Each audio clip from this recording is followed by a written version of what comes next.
Waalaikumsalam warahmatullahi wabarakatuh. Auzubillahi minasyaitonirrajim. Bismillahirrahmanirrahim. Alhamdulillahillazi an'ama alaina binikmatil Islam wa hiya azzamu ni'am.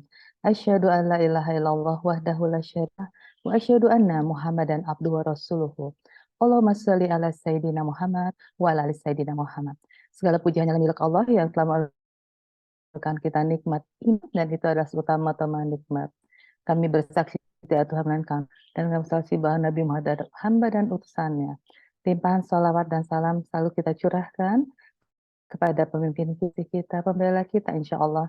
Dan insya Allah kita semua akan mendapatkan syafaat beliau di akhir kelak. Amin. Ya Rabbal Alamin. Fatih yang kami hormati, terima kasih. Hari ini berkenan untuk menjadi narasumber untuk kedua kalinya di Bila. Dan terima kasih juga uti-uti semuanya, Alhamdulillah yang bergabung. Insya Allah niat kita untuk bersilaturahim dan menambah ilmu, mendapat ridho dan menjadi pahala. Amin, Rabbal Alamin. Mohon maaf tadi Ustadz karena baru tiba jadi kajian diundur ya. Insya Allah kita mulai dan kajian sangat menarik ya Ustadz ya.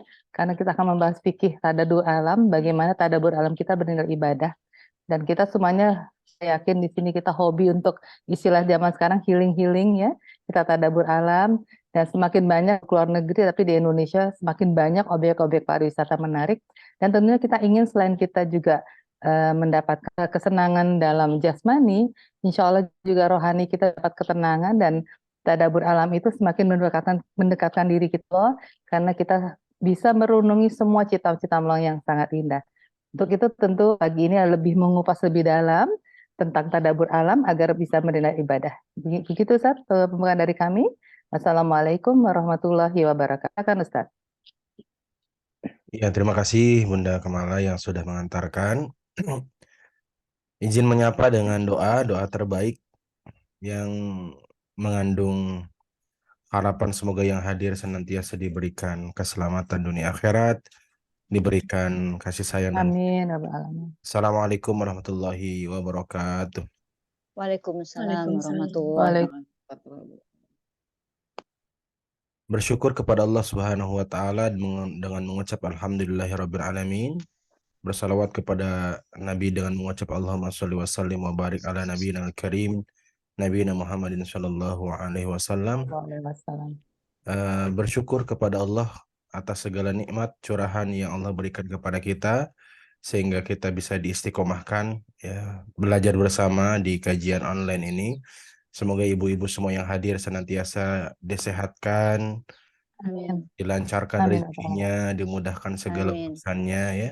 Amin ya Allah. Dan segala keinginannya dikabulkan oleh Allah Subhanahu wa taala. Amin ya Rabbal Alamin. Pada kesempatan kali ini kedua kali Al-Fakir ya Muslim menemani ibu-ibu semua untuk membahas satu tema tadi sudah dibahas sedikit oleh Bunda Kamala, lebih ke bagaimana agar traveling kita, healing kita, tadabbur alam kita bernilai ibadah. Ya. Izin share screen agar pembahasannya lebih bisa dipahami.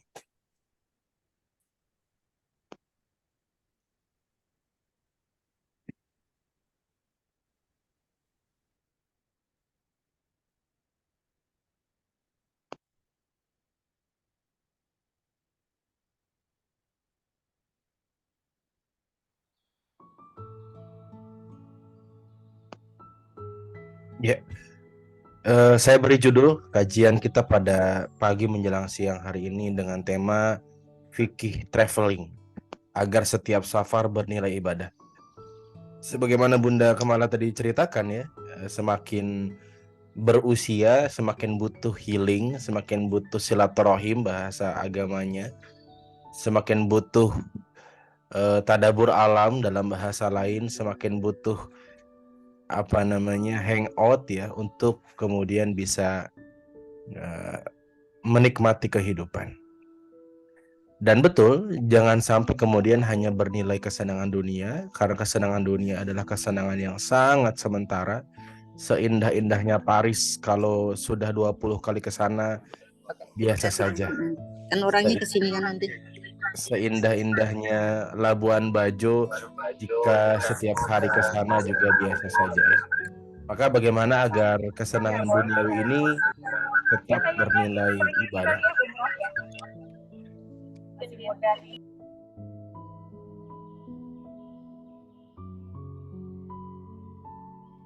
Pembahasannya saya bahas secara fikih karena Ibu Bapak, secara singkat saya ingin menjelaskan, jika semua aktivitas yang kita lakukan ingin bernilai ibadah, ada dua syaratnya. Saya ulangi ya, jika semua aktivitas dalam hidup kita ingin bernilai ibadah, ada dua syaratnya. Apapun itu. Yang pertama, ikhlasun niyah. Ikhlas semata-mata berharap ridhonya Allah. Ini syarat yang pertama. Syarat supaya semua aktivitas bernilai ibadah. Tapi harus dipahami, ikhlas yang sering kali dipahami oleh kebanyakan orang adalah pengertian yang kurang tepat.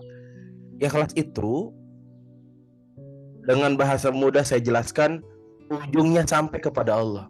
Contoh, seorang suami bekerja. Saya tanya, Pak, kenapa bekerja? Jawabannya jangan langsung ikhlas ya. Itu seringkali tidak menjadi manusia. Jawabannya biasa saja. Kenapa, Pak? Untuk mencari nafkah. Betul ya? Seorang suami bekerja untuk mencari nafkah. Oke, saya lanjutkan lagi pertanyaannya. Kenapa harus mencari nafkah? Ya supaya anak istri saya bisa hidup, bisa makan, bisa sekolah. Ya kenapa anak istri Bapak harus hidup, harus sekolah, dan Bapak yang membiayai? Ya karena itu perintah Allah. Kenapa harus nurut dengan perintah Allah? Karena supaya Allah ridho. Itulah ikhlas. Jadi ikhlas itu ujungnya gak langsung ke Allah. Karena kita manusia tinggal di dunia, harus ada wasilah-wasilah yang kemudian tetap kita niatkan. Jadi jangan naif ya. Bekerja untuk apa? Mencari ridho Allah. Berarti besok gak usah digaji, gak apa-apa. Kan gak gitu juga ya. Jadi ikhlas yang dipahami yang benar adalah di mana semua niat kita berujung kepada Allah. Itulah bedanya orang beriman dengan orang yang tidak beriman. Kalau orang tidak beriman putus, gak nyampe ke Allah. Misalnya orang-orang ateis, orang-orang tidak beriman, kenapa mencari nafkah? Untuk supaya anak istrinya hidup. Kenapa supaya hidup? Ya aku karena aku sayang sama mereka. Kenapa sayang? Ya udah sayang aja. Itulah bedanya orang beriman dengan orang tidak beriman. Kalau orang beriman dikejar terus, ujungnya sampai ke Allah.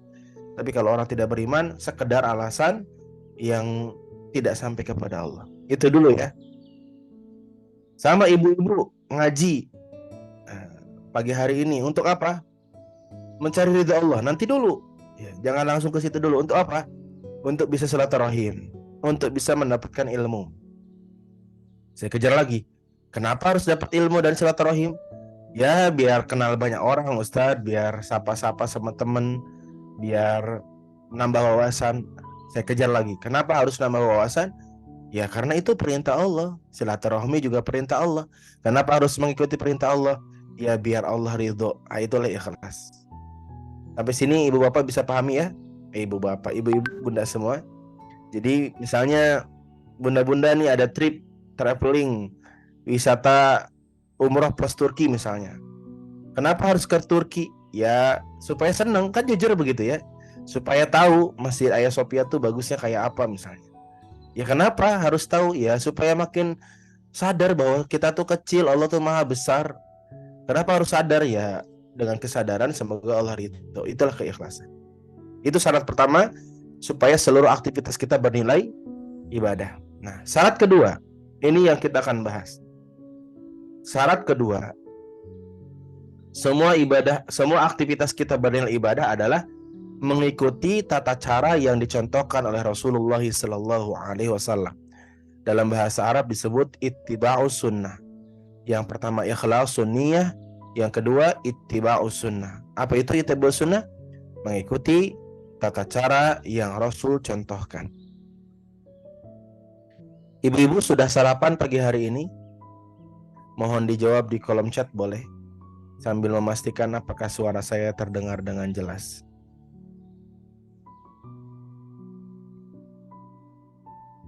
Sudah? Dari raut mukanya sepertinya sudah semua ya. Nah, jadi kalau ada peribahasa mulailah pagi dengan senyuman, itu tidak cukup ya. Saya pernah mencoba mulai pagi dengan senyuman, jam 10 pagi lapar Bu. Jadi yang tepat, mulailah pagi dengan senyuman dan sarapan ya. Baru tepat. Jadi kalau cuma senyuman jam 10 sudah lapar, malah nggak produktif ya, kecuali sedang puasa sunnah. Alhamdulillah sudah ya. Nah, pertanyaannya, apakah bisa sarapan kita bernilai ibadah? Jawabannya bisa. Yang pertama, niatkan makan itu untuk Allah. Bagaimana? Kenapa ibu-ibu makan? Karena lapar, Ustaz. Kenapa orang lapar harus makan? Biar kuat, Ustaz. Kenapa harus kuat? Ya biar nanti jam 10 ngajinya nggak ngantuk, Ustaz. Kenapa biar nggak ngantuk? Ya biar Allah ridho. Sampai ke Allah, itulah ikhlas. Yang kedua, tata cara makannya. Kalau makannya tangan kiri sambil berdiri,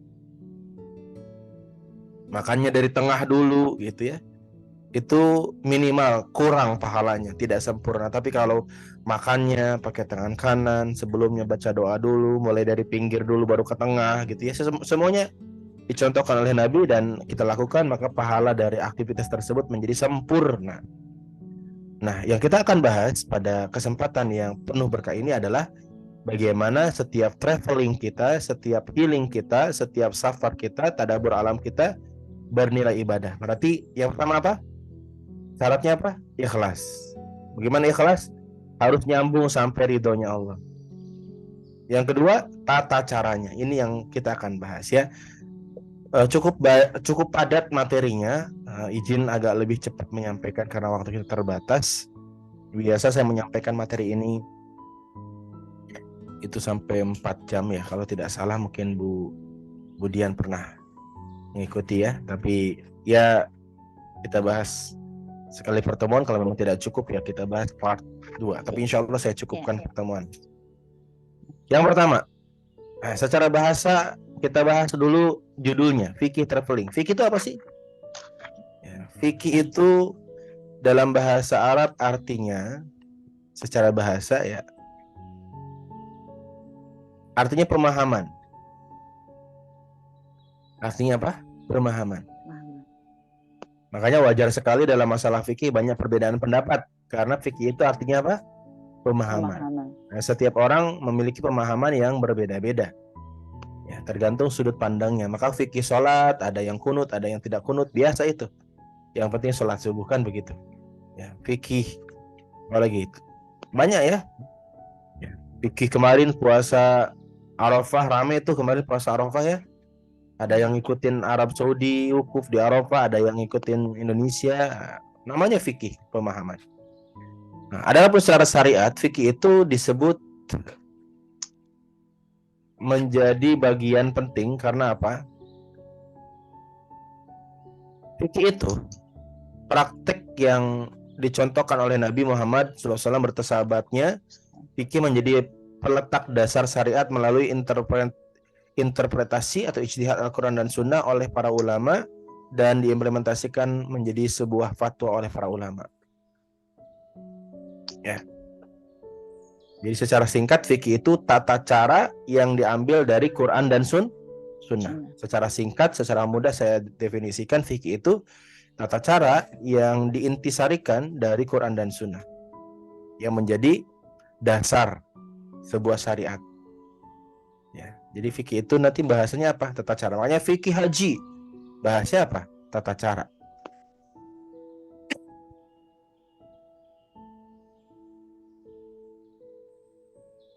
Nah, kita bahas sekarang traveling. Traveling itu apa? Kita bahas dulu definisinya supaya tidak salah paham. Traveling itu dari bahasa Inggris, di mana traveling artinya dalam bahasa Indonesia adalah perjalanan atau bepergian. Traveling dapat dilakukan untuk berbagai tujuan seperti liburan, bisnis, pendidikan, eksplorasi. Traveling melibatkan perpindahan fisik dari satu lokasi ke lokasi lain yang berbeda, seringkali dengan maksud untuk menjelajahi pengalaman baru di tempat-tempat yang belum pernah dikunjungi sebelumnya. Ya, makanya nanti ada perbedaan antara traveling dengan safar. Ya, ada perbedaan antara traveling dengan safar.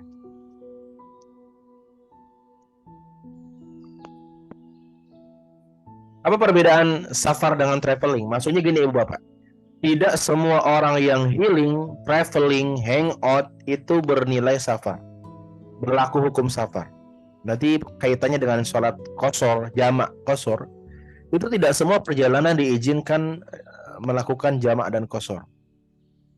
Ya. Walaupun mungkin dia sudah traveling, tapi secara syariat barangkali dia belum disebut sebagai musafir atau belum safar. Yang pertama, safar itu harus ada niatnya, dan niatnya tidak boleh maksiat. Misalnya bunda-bunda ke Bandung, mau ngapain ke Bandung bunda? Mau gosip, maka itu sudah disebut traveling, tapi tidak disebut safar. Ibu-ibu bisa paham? Bisa. Ibu-ibu ke Singapura, saya tanya, untuk apa? Untuk apa namanya? Belanja-belanja. Kalau belanja-belanja masih tidak maksiat ya. Ini contohnya yang maksiat. Pokoknya niatnya maksiat. Walaupun ke Singapura itu sudah jauh, sudah memenuhi jarak safar, tapi kalau niatnya berunsur maksiat, maka dia tidak disebut safar. Berarti tidak berlaku hukum jamak qasar. Tapi dia sudah traveling. Nah, makanya niat traveling itu tidak dibatasi dalam perkara baik saja. Mau perkara buruk juga disebut traveling. Ya. Misalnya bunda melakukan perjalanan ke Australia sama laki-laki yang bukan suaminya. Itu traveling nggak? Disebut traveling nggak? Misalnya jalan-jalan ke Australia begitu sama laki-laki yang bukan suaminya, menjelajahi keindahan alam Australia. Secara definisi sudah disebut traveling nggak, Ibu Bapak? Iya, traveling. Traveling. Tapi safar nggak? Iya, Tidak. Ustaz, traveling. Safar nggak? Dihitung Tidak. safar nggak? Tidak. Bukan safar. Kenapa? Karena ya maksiat itu. Karena tujuannya maksiat. Karena Jadi tujuannya perbedaan sudah safar maksiat. dan traveling, paham ya? Oke, Iya. yang kedua, Iya, Ustaz. safar itu harus memenuhi jarak tertentu. Ini pendapat mayoritas ulama. Ya, nanti kita bahas. Walaupun nanti ada sebagian ulama yang mengatakan yang penting sudah keluar kota, tapi mayoritas, kebanyakan ulama berpendapat safar itu harus ada batas minimumnya. Sedangkan traveling enggak. Saya ke Bogor misalnya. Ke Bogor nyari wisata alam, itu secara definisi saya sudah sebut traveling, betul ya? Walaupun barangkali tempat tinggal saya di Depok ke Bogor ya tidak cukup jauh untuk disebut safar. Begitu. Yang ketiga, safar harus memiliki tujuan yang jelas dari awal. Sedangkan traveling yang penting melakukan perjalanan. Jadi ibu bapak, kalau ibu bapak naik mobil tapi belum tahu tujuannya kemana, udah naik aja. Kita eksplorasi alam Indonesia dengan cara melihat pemandangan alam sepanjang jalan. Sampai mana terserah nanti. Itu secara definisi syariat belum disebut safar. Walaupun jauh banget mobil itu bergerak, walaupun ratusan kilo, tetap tidak disebut safar, karena safar itu harus punya tujuan dari awal kemananya. Kalau traveling sudah disebut traveling, karena secara bahasa traveling yang penting perjalanan, gak mesti kemananya. Sampai sini bisa dipahami bunda semua? Bisa. Ya, iya Ustaz. Ya. Oke. Kenapa harus dibedakan? Karena ada keringanan-keringanan yang nanti akan diberikan kepada musafir. Musafir itu siapa? Orang yang melakukan safar, bukan orang yang melakukan traveling, gitu ya. Jadi kemudahan-kemudahan itu tidak berlaku untuk traveler, hanya berlaku untuk musafir. Setelah mengetahui perbedaannya, jadi kita tahu ini kemudahan, keringanan bisa nggak buat saya. Tinggal dilihat aja 3 perbedaan ini. Ya. Maka kesimpulannya apa? Semua safar adalah traveling, tapi traveling belum tentu safar. Betul ya? Iya. Ya. Jangan lagi berkata, Ustadz, traveling itu kalau naik travel, kalau naik mobil pribadi nggak traveling. Namanya traveling berarti harus naik travel. Enggak ya. Walaupun naik mobil pribadi ya tetap traveling, walaupun tidak naik travel. Ya. Ini yang tadi kita bahas, 2 syarat aktivitas bernilai ibadah ya.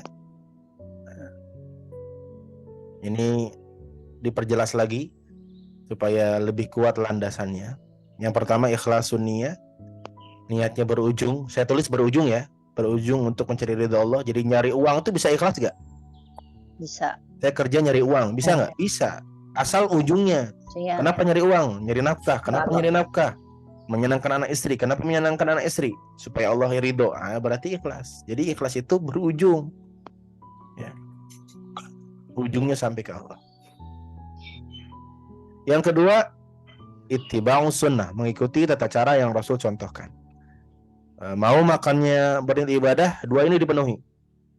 Mau safarnya bernilai ibadah, dua ini dipenuhi. Dua ini syarat mutlak disepakati oleh para ulama, syarat umum yang membuat seluruh aktivitas bisa bernilai ibadah. Termasuk dandan ya Bu ya. Dandan itu bisa nggak bernilai ibadah? Dandan, Bisa, Ustaz. make Bisa. upan, Iya, Ustaz. touch up, bisa nggak bernilai ibadah? Bisa, Ustaz. Syarat yang pertama apa? Karena niatnya karena Allah. Niatnya berujung untuk mencari ridha Allah. Berujung ya. Allah. Berujung tuh maksudnya gini. Ber- Masya Allah Bunda Hani, kenapa make up? Ya biar cantik Ustaz. Kenapa biar cantik? Ya biar suami senang lihatnya. Emang kenapa kalau suami senang? Ya Allah kan senang kalau suami senang. Oh, ikhlas itu. Jadi jangan langsung ke Allah ya. Itu tidak, seringkali ada gap antara niat manusia dengan ujungnya Allah. Padahal Allah nggak juga menutup naluri manusia yang ingin terlihat cantik gitu ya. Kan begitu. Betul tidak Ibu? Ya, Ya. Ustaz. Jadi make upan ingin terlihat cantik bisa ikhlas tidak? Bisa, Ustaz. Bisa, Bisa. Ustaz. Bisa iya, bisa tidak ya? Iya. Tergantung Bisanya apa? niatnya, Ustaz. Kenapa? Ya biar cantik. Kenapa? Ya biar orang-orang tahu saya cantik terus. Ya enggak ada terusannya. Biar orang tahu aja, berarti putus. Tapi kalau ya kenapa orang-orang tahu saya cantik? Ya biar mereka senang lihat saya. Ya kenapa mereka harus senang? Ya kan menyenangkan manusia, kan Allah senang kalau kita menyenangkan manusia. Itulah ikhlas. Jadi bedanya ikhlas dengan tidak itu terputus dan tersambung. Kan Ya. karena Islam suka yang indah, Ustaz. Betul. Islam suka yang nyampe ke indah. situ ya.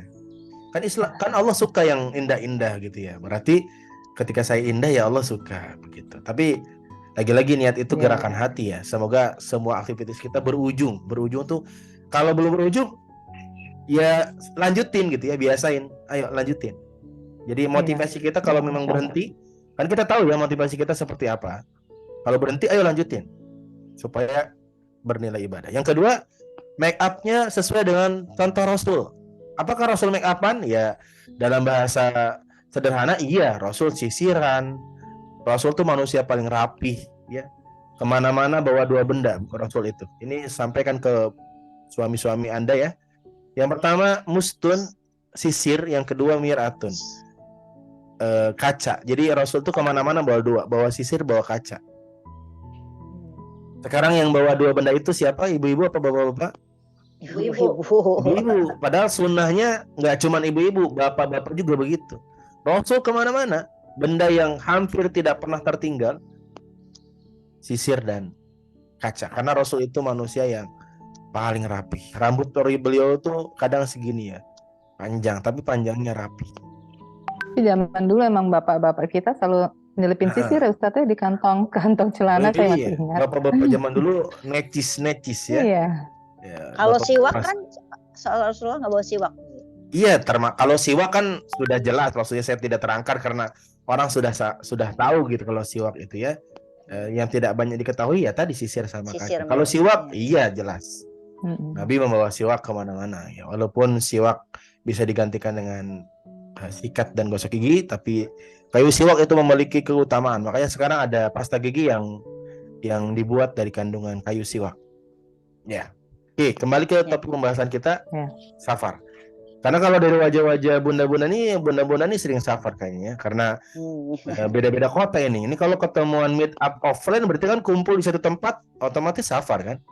Kemudian mungkin Ya, dari Bandung alhamdulillah. harus ke Jakarta, ya. Bu Kamala dari Jakarta mungkin harus ke Bandung, betul? Iya. Jakarta. Iya, alhamdulillah. Maka harus paham tuh fikihnya supaya setiap perjalanan bernilai ibadah. Oke. Kita bahas adab safar Rasulullah. Ya mungkin kita nggak bahas semuanya ya, karena panjang banget ini. Kita bahas 3 part. Part pertama, adab sebelum safar. Apa saja sih yang Rasul biasa kerjain kalau mau safar? Sebelum safar, sebelum berangkat. Part yang kedua, apa saja sih yang biasa Rasul kerjakan ketika di perjalanan, ketika safarnya? Yang pertama sebelum, yang kedua ketika. Ketika sudah naik mobil, naik pesawat, ya, naik kereta, apa saja yang dilakukan. Yang ketiga, adab sesudah sampai. Ternyata Rasul juga ada kebiasaan yang dilakukan ketika sudah sampai tujuan. Ya, ada 3 part. Adab sebelum, ketika, dan sesudah. Kita bahas sebelum safar Rasul ngapain aja nih. Dalam rangka apa? Dalam rangka memenuhi 2 syarat tadi ya. 2 syarat agar aktivitas kita beribadah, yaitu yang kita sedang bahas, syarat yang kedua. Sesuai dengan contoh Rasulullah Sallallahu Alaihi Wasallam. Sallallahu alaihi wasallam. Ya, yang pertama, Rasul terbiasa sholat istikharah. Banyak di antara kita yang memahami sholat istikharah hanya dikerjakan untuk memilih jodoh saja. Kalau ada keinginan menikah, sholat istikharah. Padahal sholat istikharah, sholat sunnah 2 rakaat yang dikerjakan boleh kapan saja. Tata caranya seperti sholat qobliyah subuh 2 rakaat, tidak ada perbedaan secara teknis. Hanya niatnya saja. Niatnya dikerjakan untuk apa? Untuk melibatkan Allah dalam keputusan safar kita. Besok jadi apa enggak maksudnya. Dengan salat safar ini, dengan salat istikharah ini, kita meminta kepada Allah agar Allah memilih jadi apa tidak. Kalau memang jadi, mudahkan jalannya. Kalau memang tidak baik, buat ada saja halang rintang yang membuat kita batal. Itu kita minta dengan cara salat istikharah. Ya. Secara tata cara gak ada perbedaan. Memang waktu yang paling bagus memang malam, tapi tergantung. Tergantung apa? Tergantung kita punya rencana safar kapan. Misalnya seminggu ke depan kita berencana safar, maka sebelum memastikan berangkat atau tidak, sholat dulu. Jadi kapan sholatnya? Ketika muncul rencana, untuk meyakinkan rencana ini baik atau tidak. Karena kata Nabi, siapa yang melibatkan Allah dalam rencananya dengan sholat istikharah 2 rakaat, maka dia tidak akan menyesal terhadap apapun hasilnya. Ya, begitu ya Ibu Bapak ya. Ya. Begitu kita begitu mau niat Ustadz ya, begitu kita mau niat, mau Betul. safar, kita sudah bisa melaksanakan Langsung. sholat istikharah ya. Langsung sholat baik. istikharah. Makanya sholat istikharah itu tidak Baik. terikat oleh waktu ya. Boleh pagi, siang, malam. Memang Iya. paling bagus malam, karena malam itu hening, lebih bisa Lebih husu ya. khusyuk gitu ya. Tapi nggak mesti juga malam. Ustadz maaf karena lagi dibahas ini, misalnya kita mau pengen umroh Ustadz, umrohnya kita belum tahu nih Ustadz kapan Iya. bisa ya. Kita udah bisa Iya. sholat istikharah Bisa. Ustadz ya. Betul. Nanti kalau memang Allah bilang bagusnya tahun ini, nanti ada saja jalan.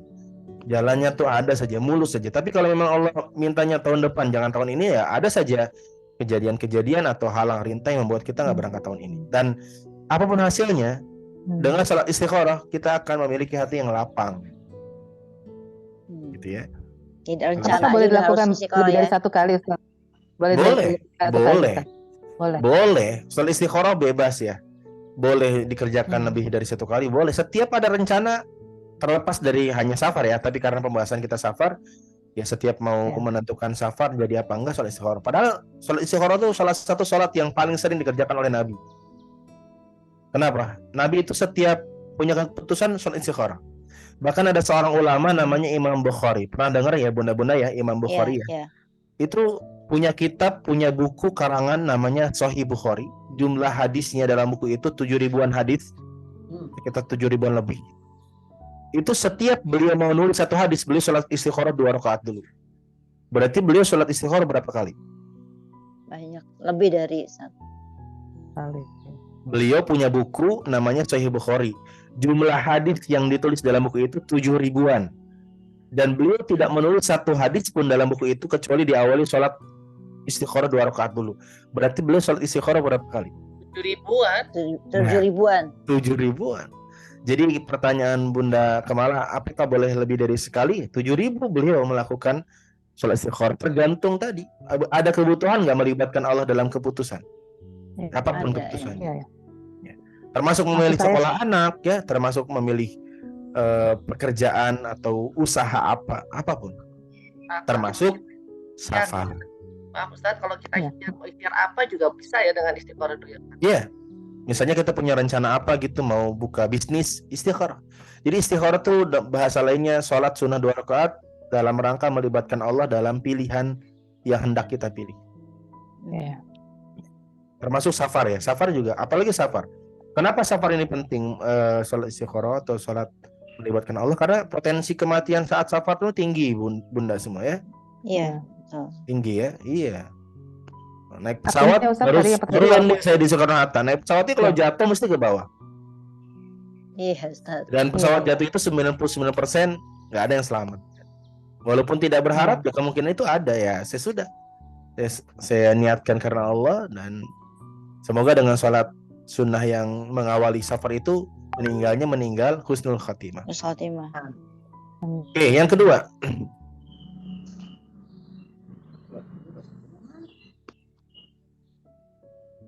Berpamitan. Biasanya pamitannya sebelum berangkat ya. Ini adab sebelum, bukan pas nyampe baru bilang, "Ayah, Bunda udah nyampe Surabaya." Ini adab sebelum, bukan setelah sampai ya. Biasakan sebelum ya. Jadi bunda-bunda ngasih tahu suaminya atau anaknya sebelum berangkat, jangan udah nyampe baru share ke status atau share ke keluarga. Anak-anak, ayah, Bunda Sampai udah nih. sampai ya. Loh, sampai mana Bunda? Sampai Surabaya. Walaupun tidak salah memang, tapi itu mengurangi pahala. Kenapa? Adabnya sebelum. Ya. Dan ada doa khusus yang dipanjatkan, saling mendoakan. Tapi kalau nggak hafal ya esensinya begini. Esensinya saling titip. Esensinya doa yang diajarkan oleh Nabi adalah saling titip. Jadi kalau mau berangkat safar, pamit ya, Bunda mau berangkat dulu. Bunda titipin kalian sama Allah, begitu. Ya Bunda, kami juga titipin Bunda sama Allah. Dah. Dan Allah sebaik-baiknya penjaga titipan. Tapi kalau mau menghafal doanya, ini doanya. Ya, jadi doa yang biasa diucapkan oleh Nabi untuk orang yang hendak safar. Astaudiallah dinaka wa amanataka wa khawatima amalik. Ini dibaca oleh yang ditinggalkan. Astaudiallah itu dibaca oleh yang ditinggalkan, oleh suami, oleh anak. Ya. Atau yang kedua juga, zawadakallah taqwa wa ghafara dzambaka wa yassara lakal khaira haitsu ma kunta. Itu juga doa dipanjatkan oleh orang yang ditinggalkan. Nah, doa yang dibaca oleh musafirnya mana? Yang terakhir. Astaudiukallah allazi la tadi'u wadai'u. Ini yang dibaca oleh musafir, oleh kita yang mau berangkat. Gak bahasa Arab gak apa-apa. Intinya apa? Aku menitipkan kalian kepada Allah yang tidak akan menyanyiakan titipannya. Biasakan. Kalau nggak bisa bahasa Arabnya pakai bahasa Indonesia. Ya. Bunda mau berangkat ya. Bunda titip kalian sama Allah. Ya, Ustaz.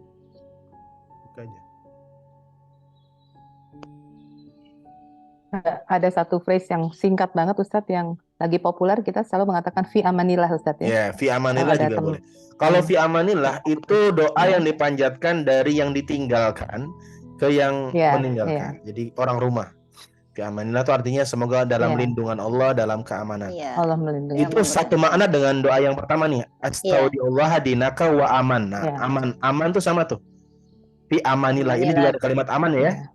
Astaudiallah dinaka wa aman. Tapi doa yang ada di slide ini lebih lengkap daripada fi amanillah. Dan Nabi biasanya baca yang ini memang. Tapi kalau nggak hafal minimal fi amanillah. Atau bahkan biasa kan kita memahami doa, dan kalau nggak, selama itu bukan doa sholat, boleh kok kita translate ke bahasa Indonesia agar yang didoakan sadar sedang didoakan. Ya, saya ulang ya, selama doa itu bukan doa sholat, bacaan sholat, boleh kok. Misalnya fi amanillah kita ganti, mau safar ya, mau ke Bandung ya, semoga dalam lindungan Allah, itu sama dengan fi amanillah. Itu lebih baik dibanding kita ngomong fi amanillah tapi yang kita sedang ajak bicara nggak ngerti, jadi malah nggak dapat feel-nya. Jazakillah khair itu bahasa Arab, dan itu bukan bacaan sholat, jadi boleh diganti. Semoga Allah membalas dengan balasan yang lebih baik ya. Itu sama dengan jazakillah khair. Jadi nggak selalunya harus berbahasa Arab, gitu ya. Selama bukan bacaan sholat. Kalau bacaan sholat harus berbahasa Arab. Nggak boleh Allahu Akbar diganti Allah nu agung, gitu ya. Kemudian karena orang Bandung Allah nu agung, ya walaupun maknanya sama, tapi karena itu baca sholat tidak boleh. Tapi kalau selain bacaan sholat boleh. Oke. Biasakan ya sebelum. Jadi berpamitan itu sebelum atau setelah sampai bunda-bunda? Sebelum. Jadi ngasih tahu suami, Kalau mau Ya, keluar kota pas udah nyampe apa pas mau berangkat? Pas Mau mau berangkat. mau berangkat. Ya, pas mau berangkat ya, bukan setelah sampai ya. Oke. Ustaz, tapi suami udah ngerti kok. Saya setiap hari Senin kan keluar kota. Bukan masalah ngerti dan nggak ngerti. Masalahnya mau dapat pahala sempurna apa enggak, itu aja. Ini kaitannya dengan pahala dari Allah ya, bukan keriduan suami. Kalau suami ridho mungkin karena udah biasa, suami ridho aja, nggak nothing problem, nggak ada masalah. Kalaupun bahkan kalaupun kita nggak ngabari karena saking udah kebiasaan mungkin nggak apa-apa. Tapi lagi-lagi ngurangin pahala. Ya, semakin sesuai dengan contoh Rasul, makin besar pahala dari aktivitas yang kita lakukan. Yang ketiga, bertaubat dan meminta maaf. Ini biasa dilakukan oleh banyak orang pas mau ke Baitullah doang. Padahal gak mesti ke Baitullah. Safar kemanapun harusnya dilakukan. Kenapa? Tadi, karena safar itu potensi meninggalnya lebih besar dibanding yang tidak safar. Walaupun ya gak mesti juga yang safar meninggal, yang mukim, yang tinggal di rumahnya tidak meninggal. Tapi secara umum begitu. Ya, ini dalilnya. Ya. Dan kenapa kita harus bertobat dan minta maaf, bertobat kepada Allah dan minta maaf kepada manusia? Karena orang yang sedang safar doanya mustajab, betul? Pernah dengar ya? Ya, iya. Ustaz. Tapi itu hanya berlaku yang bagi orang yang sudah saling meminta maaf. Jadi kemakbulan doa seorang musafir hanya berlaku jika musafirnya sudah saling minta maaf. Tapi kalau dia bersafar dalam keadaan sedang marah-marahan sama suaminya, doanya tidak mustajab. Bisa dipahami sampai sini Ibu Bapak? Ya, bisa. Ya. Jadi keakuratan doa seorang musafir hanya berlaku jika dia tidak sedang bermusuhan dengan siapapun, apalagi dengan orang terdekatnya. Jadi pastikan kalau mau safar sama suami sedang baik-baik saja. Misalnya siapa di sini ya? Ayah, kata si ayah, ada apa? Bukannya lagi marah-marahan. Hari ini damai dulu, Bunda mau safar. Besok pulang dari safar lanjut lagi gitu. Tapi nggak gitu juga ya. Biasa ibu-ibu kan. Makanya kata Nabi kan Baperan. marah itu boleh. Kata Nabi, diam-diaman tuh boleh, tapi jangan lebih dari 3 hari. Jadi Nabi itu bahasanya begini. Nabi itu mengajari syariat kepada kepada umat itu sebagai manusia. Jadi boleh diam-diaman, kata Nabi, la yahillu, tidak halal bagi seorang mukmin mendiamkan mukmin yang lain lebih dari 3 hari. Berarti bahasa lainnya apa? Pemahaman terbaliknya apa? Ya, kita boleh diam-diaman Boleh diam-diaman, tapi maksimal 3 hari. 3 hari. Sama siapapun. Untuk apa? Untuk meredam emosi, supaya responnya tidak respon reaktif. Dan itu sesuai dengan teori psikologi ya. Oke, yang keempat, menunaikan semua urusan penting. Apa saja urusan penting? Hutang, sengketa, amanat, warisan. Bukan warisan ya, warisan tidak termasuk yang kita tulis. Karena warisan itu adalah aturan Allah, yang kita tulis adalah wasiat. Misalnya ibu punya harta, sebagiannya mau disumbangkan, sampaikan sebelum berangkat. Kenapa? Banyakkah orang meninggal di perjalanan? Banyak. Banyak Ustaz. Banyak. Itu kadang-kala menyulitkan orang-orang rumah. Kenapa? Ya, karena Banyak hal yang orang rumah nggak tahu. Betul tidak?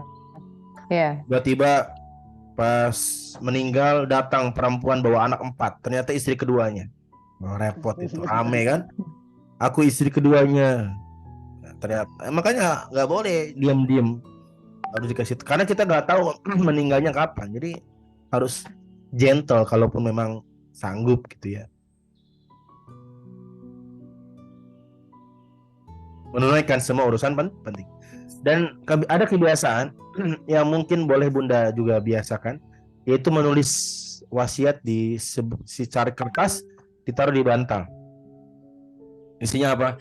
Kalau hutang, biar anaknya tahu Bunda punya hutang di mana saja. Kalau harta, biar anaknya tahu harta Bunda di mana saja. Ya mungkin surat wasiat dari sekarang sudah dipersiapkan ya Bunda ya. Bukan mendoakan Bunda mati, bukan. Iya, Tapi kalau kematian dapat. itu diharapkan atau tidak adalah kepastian, betul tidak?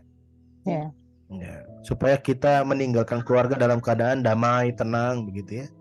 Tulis dan simpan di lemari kah, di tempat-tempat yang mudah ditemukan ketika kita meninggal. Ada, saya punya jamaah,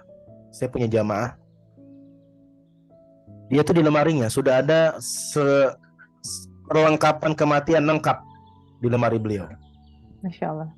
Jadi sudah ada kain kapan, sudah ada nisan, sudah ada semuanya lah, dan surat wasiat di situ. Jadi dia sudah sampaikan ke anaknya dan ke suaminya, kalau Bunda meninggal nanti ini tolong dibuka. Tapi dibukanya nanti pas Bunda meninggal. Sudah ada semuanya. Ternyata pas beliau meninggal, anaknya baru tahu kotak yang disebutkan oleh bundanya tuh kotak perlengkapan kematian. Jadi sudah nggak repot lah bahasanya. Bahkan dikasih tahu beliau punya urusan dengan seseorang, punya janji ingin memberikan infak dari secari kertas itu ditunaikan oleh anaknya, karena membagi waris itu adalah langkah terakhir ya. Jadi tidak ada bagi warisan sebelum menunaikan hutang dari si mayit. Yang kedua, menunaikan wasiat dari si mayit. Yang ketiga, baru warisan dibagi. Jadi warisan itu part yang terakhir. Diberesin dulu ya. Nah, masalahnya kadang-kadang orang rumah nggak tahu apa yang harus diberesin. Makanya dia nanya, ibu bapak, para hadirin yang merasa punya kaitan hutang piutang dengan almarhumah bunda saya. Ya kalau udah begitu jadi malu orang mau nagih, bener gak? Iya. Akhirnya rela nggak rela direlain. Ya udahlah, orang udah meninggal, saya mau nagih sama anaknya nggak enak. Makanya relanya jadi nggak berkah nanti, membawa masalah. Makanya tulis aja kalau punya hutang. Benar-benar kalau punya hutang tulis di secari kertas supaya ahli waris tahu. Ya. Setiap mau siapa berarti. Maaf, potong sedikit. Gimana? Maaf, potong sedikit. Kalau misalnya tadi kan seperti di depan mayit itu ditanyakan yang ada hutang-hutang, tolong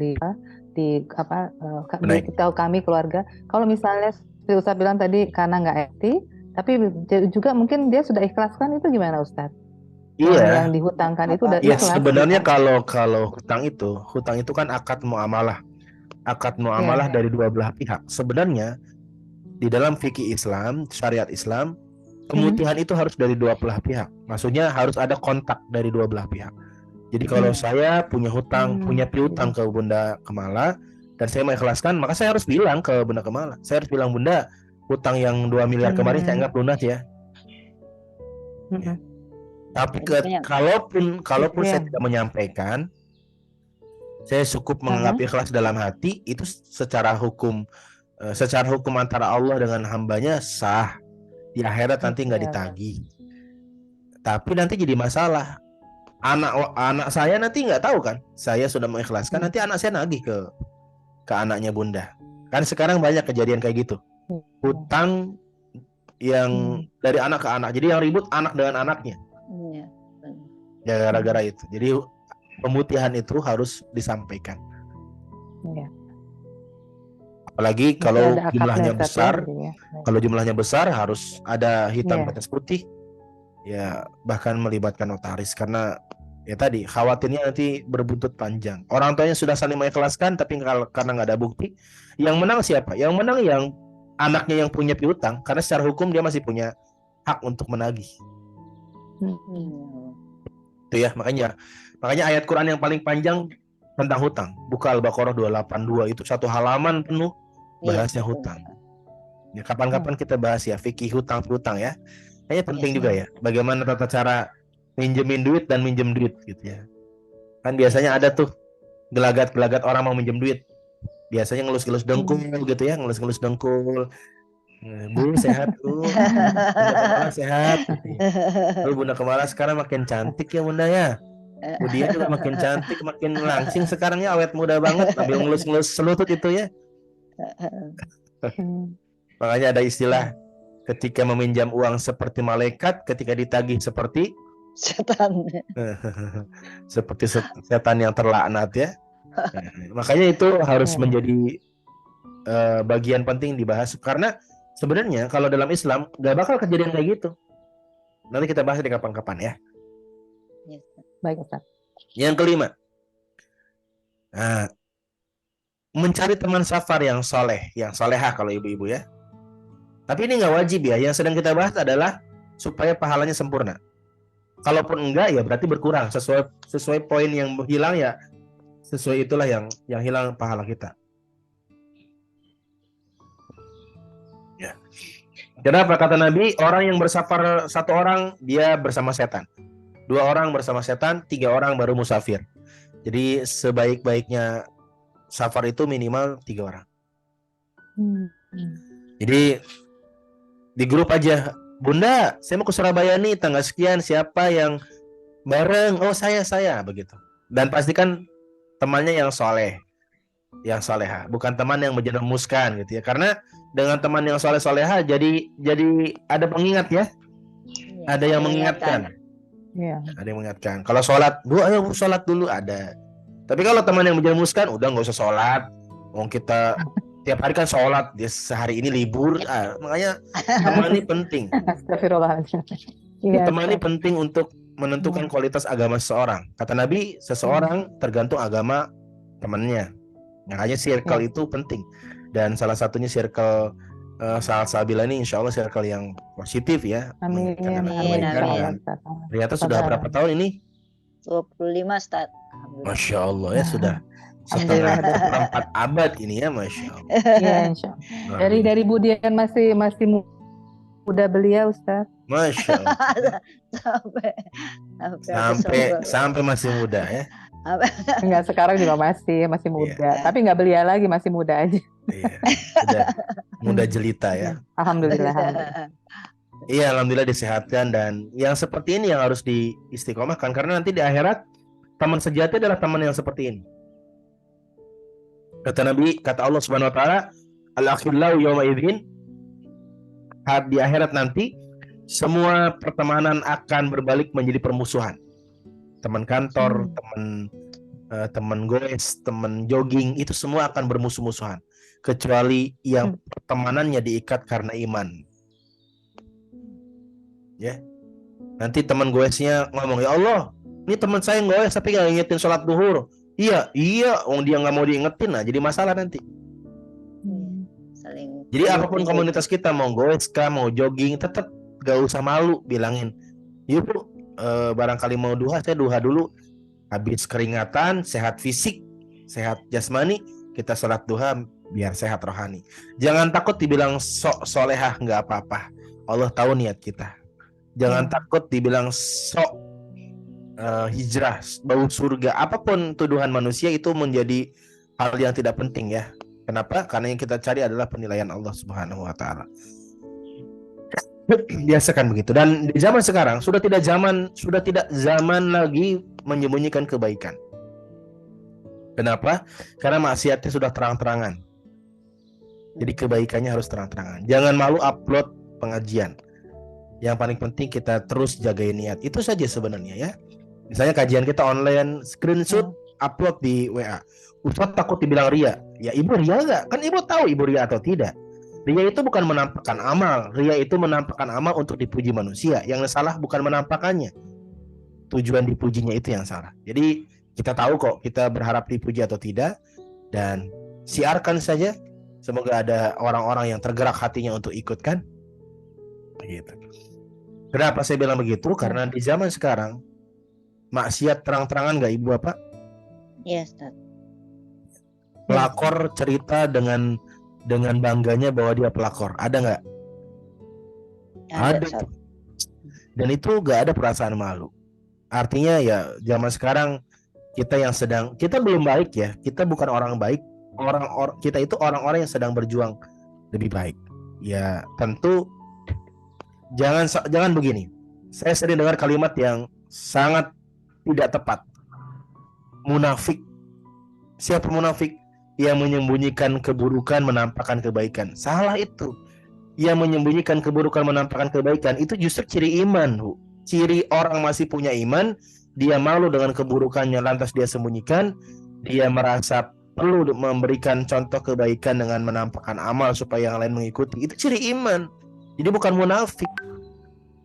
Sering dengar gak Ya, kalimat begitu? salah. Munafik, Munafik. munafik lu. Gue kan tahu lu siapa dulu. Sekarang aja lu ngaji-ngaji ya. Bukan munafik.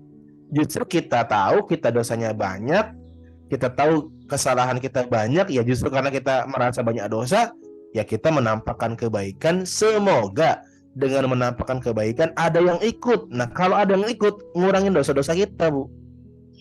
Paham nggak sampai sini, Ibu Bapak? Iya, Ibu semua. ya paham Ustaz. Jadi kalau Iya, bunda-bunda ngupload status pengajian, terus ada yang, bunda Asih, itu ngaji online di mana, hari apa, boleh ikut ke? Boleh. Nah, ketika dia ikut, dosa-dosanya Bunda Asih itu dikurangin. Jadi kita berharap itunya, bukan ya Allah, Masya Allah ya Bunda Asih soleh banget. Ya itu mah bonus ya. Itu juga nggak ngelarang orang memuji, terserah dia, tapi bukan itu tujuan kita. Bisa dipahami ya. Jadi jangan sampai terbawa omongan orang. Jangan sampai kebaikan kita terhalangi oleh penilaian orang. Terserah lah orang mau ngomong apa ya. Mulut dia kan kita nggak bisa ngatur ya. Yang kita bisa atur adalah respon kita. Ya, jadi cari teman ya, Bunda Dian, kalau mau ke Jakarta sebisa mungkin. Iya. Kalau terpaksa nggak ada ya nggak apa-apa. Ya, Minimal sama keluarga lah. Gitu ya. Oke, yang keenam. Memilih waktu terbaik safar. Tapi lagi-lagi ini kalau bisa ya. Tapi kalau agendanya sudah di hari tertentu ya nggak apa-apa. Cuman berkurang aja pahalanya, tapi tidak berdampak dosa. Yang kita bahas adalah adab. Adab itu menyempurnakan pahala, tidak melahirkan dosa ya. Kalau ditinggalkan tidak berdosa, tapi kalau dikerjakan sempurna pahala. Ternyata Nabi itu biasa bersafar di waktu terbaik. Kapan itu? Kamis pagi. Jadi waktu terbaik safar itu apa? Kapan? Kamis pagi. Kamis pagi. Jadi kalau ada agenda, kalau bisa, ini emang kalau bisa ya, Kamis pagi berangkat. Jumat, Sabtu, Ahad, waktu untuk travelingnya, healingnya 3 hari. Senin pulang. Kalau bisa, kalau nggak bisa, ya nggak apa-apa. Kenapa pagi? Pagi itu waktu berkah. Kenapa Kamis? Karena Nabi biasa kalau safar Kamis. Biar Jumat udah nyampe. Jadi nggak terpotong sholat Jumat, Ustaz. Tuh. Tapi boleh Kak? Boleh nggak bersafar di hari Jumat? Boleh. Boleh. Boleh, cuman nggak sempurna aja pahalanya. Oke, yang ketujuh.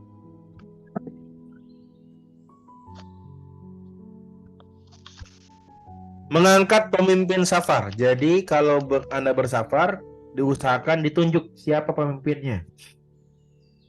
Kalau rombongannya Bunda semua ya berarti pemimpinnya adalah perempuan. Ditunjuk. Jadi kalau rombongan misalnya MI Salsabila, Majelis Islami Salsabila, Iya, Majelis majelis Ilmu ilmu, Ustaz. Salsabila, Majelis Ilmu Salsabila misalnya trip umroh bareng. Saya mau cerita nih. Saya tuh punya program umroh plus sholat khusyuk, Bunda. Jadi saya tuh bukan orang travel, saya nggak punya travel, tapi saya sering diajak travel berangkat nemenin jamaah untuk ngajarin sholat khusyuk di sana. Karena orang umroh kan span waktunya lumayan ya, 9-13 hari, dan di sana tuh nggak kerja, nggak sibuk sama duniawi lah, dan itu waktu terbaik untuk belajar. Nah, salah satu materi paling penting adalah bagaimana sholat yang khusyuk. Makanya ada umroh spesial sholat khusyuk. Makanya Kak, barangkali Majelis Ilmu Salsabila nanti ada rencana, yuk bareng-bareng. Ya, kita private berangkat. Ini kan 40 orang satu bis lah, cukup lah ya. Berangkat, dan di sana kita belajar bagaimana gerakan sholat, bacaan sholat, dan melahirkan kekhusyuan dalam sholat. Insya Allah September saya berangkat, November saya berangkat lagi. Hampir setiap bulan setelah launching ini, saya baru launching program ini. Jadi saya baru launching program umroh spesial sholat khusyuk. Jadi Bunda mau barangkali Bunda punya travel juga boleh, karena saya tidak terikat oleh travel. Saya cuma pengisi pemateri aja nemenin jamaah. Dan saya senang akhirnya banyak orang yang sholatnya lebih baik. Kenapa? Karena saya merasa ironis Ibu Bapak. Orang umroh jauh-jauh gitu ya, uang yang keluar tidak sedikit, sampai sana sholatnya asal. Asal dalam hal apa? Ya dalam perkara tata cara masih asal. Boro-boro bisa menikmati sholat, bacaan sholatnya aja nggak ngerti artinya. Itu yang kemudian menjadi keprihatinan saya, sehingga saya buat program, walaupun memang lelah ya, mungkin karena perbedaan apa namanya iklim gitu ya. Akhirnya sampai Indonesia mesti agak-agak batuk, itu biasa. Tapi saya seneng selama di sana jamaah banyak berubah sholatnya gitu ya. Dan semoga Allah izinkan kita bisa ngaji offline bersama Majelis Ilmu Salsabila di Amin. pelataran Amin. Masjidil Haram, Amin, pelataran Masjid Amin. Nabawi, dan di rooftop Masjidil Haram, insya Allah ya. Berarti Amin, ya harus doa safar dulu nih. Apa istiqoroh. Udah mulai Iya, istiqoroh dari istiqoroh sekarang. nanti Udah mulai malam ya. istiqoroh. Nanti Allah, jika Masya memang Allah. umroh tahun ini baik, mudahkan. Jika tahun depan, mudahkan. Jika tidak baik, ya Allah, berikan jalan terbaik yang lain gitu. Semuanya bukan cuma istiqoroh ya. Tapi sebelumnya itu beda-beda ini ya, beda-beda urutannya. Yang paling awal dulu tuh yang sholat istiqoroh. Kalau yang nomor 7 udah jelas, udah fix, udah ketemu jawabannya di sholat istiqoroh ya. Tapi sebelum berangkat, tunjuk dulu pemimpinnya siapa. Ya. Yang ke-8, sholat sunnah 2 rakaat sebelum pergi. Sholat sunnah safar. Ya, sholat kita sunnah sebutnya, safar. Ustaz, ya. Sholat sunnah safar. Nama sholat sunnah safar itu sebenarnya tidak disebut dalam hadis Nabi, tidak. Cuman para ulama menyebutkan sholat sunnah safar karena memang dikerjakan sebelum safar. Ya. Tapi bedanya apa sholat istiqoroh dengan sholat sunnah 2 rakaat sebelum pergi ini? Atau sholat sunnah safar, bedanya apa? Ada yang tahu? Kalau ini udah pasti ya Bang. Kalau Ini udah fix. Ya. Udah fix, udah prepare, udah siap. Nah, sebelum keluar rumah sholat 2 rakaat. Sebelum keluar. Ini Ustadz, maaf, untuk teknisnya bisa nggak? Misalnya kita kan kita Sekalian berangkat jam 11 misalnya safar dari rumah jam sambil duha boleh Ustadz ya? Boleh. Atau pas subuh Boleh. misalnya Ustadz, pas subuh misalnya belum masuk duha, kita sekarang habis subuh langsung sholat sunnah safar boleh Ustadz ya? Boleh. Lagi-lagi ini sholat begitu sunnah mau yang keluar. tidak terikat oleh waktu ya, jadi bebas. Dan Ya, boleh jadi dibarengkan dengan sholat sunnah yang mesti ada. langsung begitu. Ya, begitu sebelum berangkat nggak mesti seperti itu, kan Ustadznya bisa paginya dulu ya. Boleh. Malam boleh, siang boleh, pagi boleh. Iya, namanya boleh.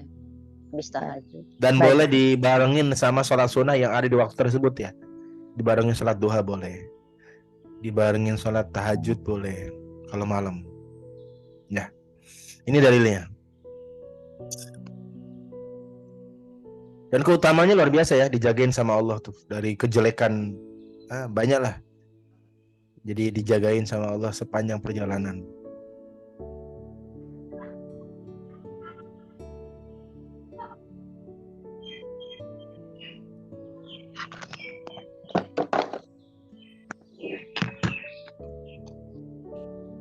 Ya. Jadi adab sebelum safar ada berapa? 8. Ada 8 ya tadi ya. Ya. Ya. Ada 8. Salat sunnah 2 rakaat sebelum pergi, kemudian mengangkat pemimpin kalau safarnya lebih dari 3 orang ya. Tunjuk. Pamitan. Kemudian yang keenam memilih waktu. Ya, Ustaz, maaf tadi salat sunnah 2 rakaat itu tadi saya baca juga ketika kembali dari safar kita juga dianjurkan untuk sholat Ustaz ya. Nanti itu pembahasan Nanti itu adab setelah belum. safar. Kan kita bagi 3 pembahasannya. Adab sebelum Iya. safar. Tadi saya ada baca. Iya ada. Nah itu juga sekaligus jadi dalil nanti Jadi dalil itu tuh mewakili dua part ya, part sebelum dan sesudah. Tapi saya bagi menjadi 3 part biar jelas, maksudnya biar ibu tuh ngerjainnya tahu ini sebelum, ini ketika, ini sesudah. Baik Ustaz. Ya. Masih ada waktu sampai jam berapa? Ya. Sampai jam zuhur Ustaz. Sampai duhur ya? Duhur jam berapa? Iya. 11.55 Zuhur, start. sekarang. 11.55. Ya, berarti kita bahas adab ketika safar ya. Ya. Ini udah keluar nih, ya. Udah keluar. Habis sholat 2 rakaat ngapain lagi? Yang pertama, membaca doa ketika keluar rumah. Ayat ini dibaca sambil melangkahkan kaki, bukan di dalam rumah ya. Jadi doa ini sebentar. Ya.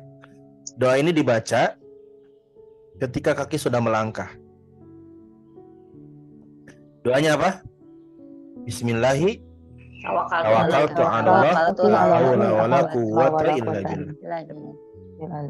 Jadi baca doa ini tuh pas melangkah keluar.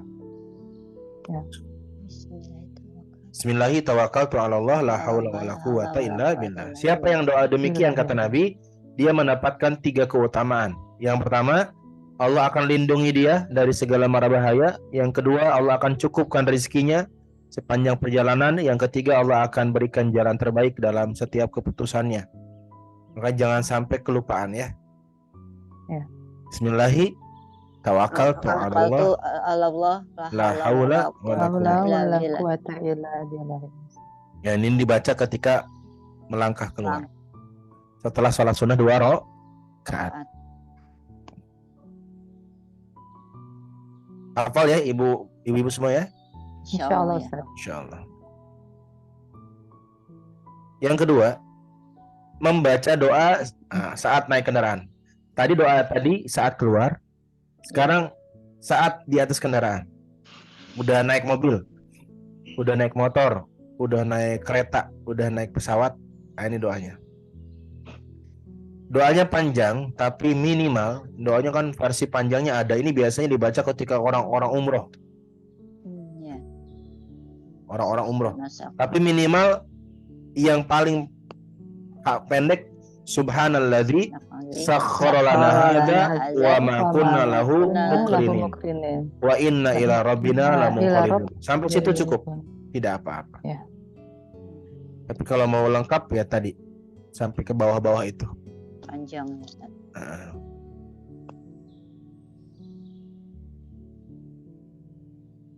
Ya. Ini mah apa? Subhanalladzi Ya Ustaz. sakhkhara lana hadza wa ma kunna lahu muqrinin wa inna ila rabbina lamunqalibun. Habis itu boleh lanjutinnya pakai bahasa Indonesia. Ya Allah, temani hamba dalam safar, titip anak-anak hamba, harta hamba. Itu kan kelanjutannya tuh intinya begitu. Iya, Ustaz. Nah, oke. Yang ketiga,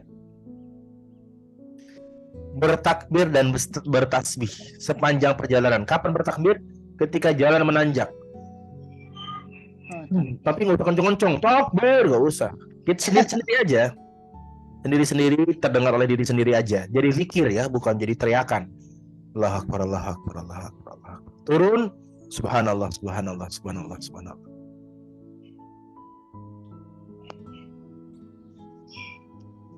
Gak naik, gak turun, zikir yang lain bebas ya. Boleh astagfirullah, astagfirullah. Boleh alhamdulillah, alhamdulillah boleh. Boleh juga istirahat. Kalau naik apa Bunda? Allahu Akbar. Allahu Akbar. Kalau turun? Subhanallah. Subhanallah. Subhanallah. Biasakan. Allah Akbar. Subhanallah. Tapi ini bukan teriak-teriak bareng-bareng, nggak mesti ya, tapi sendiri-sendiri supaya tidak mengganggu yang lain. Oke. Yang keempat, memperbanyak berdoa. Nah, kalau jalannya lagi lurus, doa, banyak-banyak doa. Ya Allah, sehatkan suami hamba, lancarkan ya Allah bisnis anak-anak hamba, sepanjang jalan tuh. Makanya jangan kebanyakan ngobrol. Ngobrolnya bentar aja. Kenapa? Karena kata Nabi, ada 3 golongan yang doanya tidak akan ditolak sama Allah. Tidak akan ditolak. Salah satunya siapa? Musafir. Musafir. Orang yang sedang melakukan safar. Banyakin doa, Bu, Pak, Bunda-bunda, ayo. Ya Allah, mudahkan jodohku. Ada yang meminta jodoh di sini? Yang meminta jodoh buat anaknya, ya. Iya. Buat cucunya, ya. Buat diri sendiri juga boleh kalau memang sudah Sudah siap. Kan bukan menikah itu gak mesti selalu dengan biologis. Menikah itu terkadang butuh teman ibadah. Benar gak bunda-bunda? Iya, menikah itu tidak selalunya kaitannya biologis. Oh Ustaz, saya mah sudah tua. Kan menikah gak cuma biologis. Menikah barangkali butuh untuk saling mengingatkan dalam ibadah. Boleh ya, silahkan saja. Yang penting nyarinya yang bisa jadi imam. Tapi kalau enggak Ustaz, saya mah mau ketemu mau ketemu ayahnya anak-anak di surga, ya silahkan bertahan. Boleh. Sampai Karena memang situ. nanti perempuan yang menikah lagi memang betul dia akan bertemu dengan suami yang terakhir dia nikahin. Itulah Maaf kenapa Ustaz, kalau yang Pak Ustaz, itulah maaf, kenapa kalau yang Bismillahirrahmanirrahim itu yang doa apa ya? ya sebentar. Ustaz, kalau Bismillahirrahmanirrahim tadi kan nggak ada ya. Kalau mau nambahi Bismillahirrahmanirrahim dibaca seketika kendaraan sudah bergerak. Oke, makasih. Jadi sebelum naik kendaraan Bismillahirrahmanirrahim, pas nyampe Subhanalladzi, pas ngeng Bismillahirrahmanirrahim wa mursaha inna rabbil ghafurur rahim. Ya. Memperbanyak doanya apa, Be? Bebas ya Bunda ya. Hajat-hajat sampaikan. Yang sedang sakit butuh sehat, sampaikan. Yang sedang butuh dilapangkan rezekinya, sampaikan. Yang sedang butuh diberikan tunjuk sekian care terbaik tuh, sampaikan. Ya Allah, berkali-kali nggak cocok, ya Allah tunjukkan yang cocok, ya Allah. Boleh ya. Biasakan dalam perkara yang remeh pun libatkan Allah. Oke, yang kelima. Nah, ini yang ternyata jarang orang paham. Melantunkan syair, nasyid atau puisi. Jadi Nabi itu kalau safar sering tuh bersenandung, tapi bersenandung yang tidak mengandung maksiat. Jadi nyanyi-nyanyi itu bahasa kitanya ya. Nyanyi-nyanyi itu sunnah Nabi. Cuman kalau di zaman Nabi pakai syair. Ya. Syair, puisi sepanjang jalan tuh untuk apa? Membuat perjalanan tidak menjenuhkan. Jadi Nabi itu benar-benar memanusiakan umatnya, nggak streng banget ya. Ustaz, kalau dengerin merotal boleh ya, tentu itu lebih baik. Tapi kan kadang kita butuh nasyid penyemangat kan, yang membuat supir tidak ngantuk misalnya. Boleh, yang penting syair-syairnya positif. Kan banyak ya lagu-lagu yang secara lirik positif. Orang kaya mati, orang miskin mati, ya boleh. Ibu-ibu mati, yang ingat, yang membuat kita ingat lah. Apalagi Bunda misalnya lagu-lagu itu apa namanya, Ebit G Ade Sholawatan tuh itu ya. boleh, salawatan boleh. Kalau itu jelas ya, salawatan baca Quran tuh boleh. Ini yang sedang saya bahas yang seringkali menjadi gak jelas. Boleh nyanyi-nyanyi juga boleh, cuma nyanyi-nyanyi yang membawa semangat gitu loh, jangan yang membawa lesu. Boleh selama tidak mengandung maksiat, boleh. Jadi lagu itu boleh. Panjang nanti pembahasannya, tapi yang kita bahas syairnya ya, liriknya, tergantung liriknya. Ebit G Ade itu kan bagus-bagus ya liriknya. Atau Rumput bimbo yang bergoyang Ustadz ya, tuh. bimbo juga bagus. Nah, lagu-lagu Bunda tuh zamannya Bunda-Bunda kan bimbo ya. Kelihatan Ustadz ya, kelihatan generasi Sesuai. ini ya. Betul. Kan maknanya tuh dalam ya, deep gitu ya. Dalam banget maknanya. Memang musisi zaman dulu keren-keren ya. Saya akui. Iya, syairnya luar biasa Ustadz. Syairnya tuh dari renungan, hasil renungan kehidupan. Oke. Yang keenam, mendoakan orang sepanjang safar. Nah, ini nih Bu, Bunda-bunda. Selama safar kan kita lihat banyak orang tuh, ada pedagang bakso. Doakan ya Allah lariskan dagangannya. Kenapa? Apapun yang kita panjatkan akan kembali kepada kita yang mendoakan. Nah, Masya Allah. Ya. Masya Allah. Kenapa begitu? Siapa yang mendoakan saudaranya diam-diam tanpa sepengetahuan saudaranya, maka malaikat mengaminkan doa Anda dan malaikat mendoakan doa yang sama untuk Anda. Didoakan malaikat itu nggak pernah tidak terkabul karena malaikat tidak punya dosa. Sepanjang jalan naik motor daripada ngerumpi, lihat tukang sapu, ya Allah sehatkan, dia lagi nyapu nyari nafkah buat anak istrinya. Subhanallah. Lihat supir ngantuk, ya Allah, kasih dia kekuatan ya Allah biar gak ngantuk. Saya yakin dia capek banget ya Allah. Jangan pakai dimarahin. Per, yang bener dong per. Nyupir Hati-hati ngantuk. gitu. Bangunkan, tapi dengan cara yang lemah lembut. Karena kita nggak pernah tahu ya perjuangan beliau tuh seperti apa. Mungkin kalau kita tidur, kalau beliau ya mungkin nggak bisa karena mungkin ngejar target. Ya ingatkan saja. Doakan, jangan lupa supaya Allah jagain.